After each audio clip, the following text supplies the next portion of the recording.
And for the daily holidays, today is International Artist Day, World Pizza Makers Day, and finally, Pasta Day. Everybody have a great day. History. October 25th.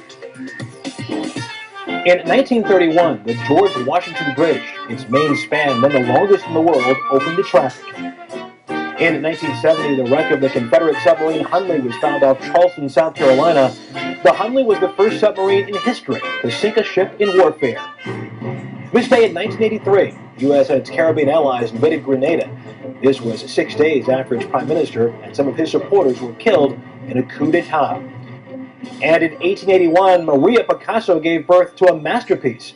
She named him Pablo, and he'd go on to become a master. From his blue period to the fractured forms of Cubism, he was one of the most influential artists of the 20th century. His mother would be proud. And that's this day in history. This is Franciscan Media's Saint of the Day for October 25th. Today we celebrate Saint Antonio de Santa Ana Galvão. Born near São Paulo, Brazil in 1739, Antonio briefly entered a Jesuit seminary before deciding on the Franciscans. Following his ordination, he served as a preacher and confessor. Within a few years, he was appointed confessor to a group of area nuns. He went on to co-found a new community of women religious under the patronage of Our Lady of the Conception of Divine Providence.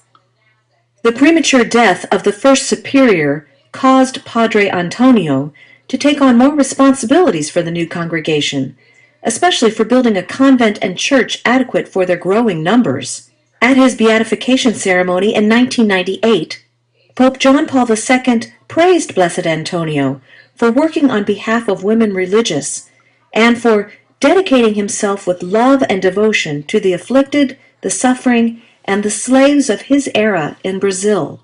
His authentically Franciscan faith, lived and spent in serving his neighbor, should be an encouragement to imitate this man of peace and charity, the Pope concluded. There's more about the saint. Verse today from Ecclesiastes.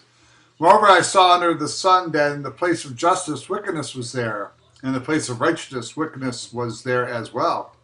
I said in my heart, God will judge the righteous and the wicked, for he has appointed a time for every matter and for every work. And Bible trivia, who ate the holy temple bread when he was hungry was yesterday's question, that is David. Today's question, who is the next leader of the Israelites after Moses died? Joke of the day, what do you call a shoe made from banana? A slipper. Everybody have a great day.